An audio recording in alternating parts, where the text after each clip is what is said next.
ready to refresh your Substack's identity, or perhaps your content has outgrown its original name. Let's dive into how to easily change your Substack publication name in under 90 seconds.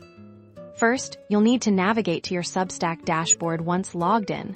Look for the Settings icon, which typically resembles a gear. Click on Settings to access your publication's configuration options. On the Settings page, you'll find several sections. We're interested in the Publication Details area. This is where you manage the core information about your Substack, including its name.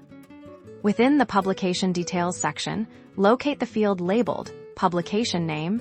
You'll see your current publication name here. To change it, simply click into this text box.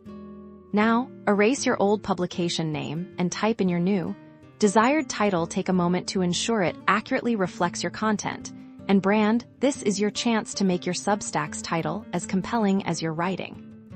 Once you're happy with your new publication name, scroll down to the bottom of the Settings page and click the Save Changes button. A confirmation message will usually appear, letting you know your update has been successful.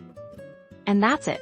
Your Substack now proudly sports its updated name, ready to attract new readers and better represent your evolving content. Keeping your publication's name current is key to strong branding, so don't hesitate to make adjustments as needed.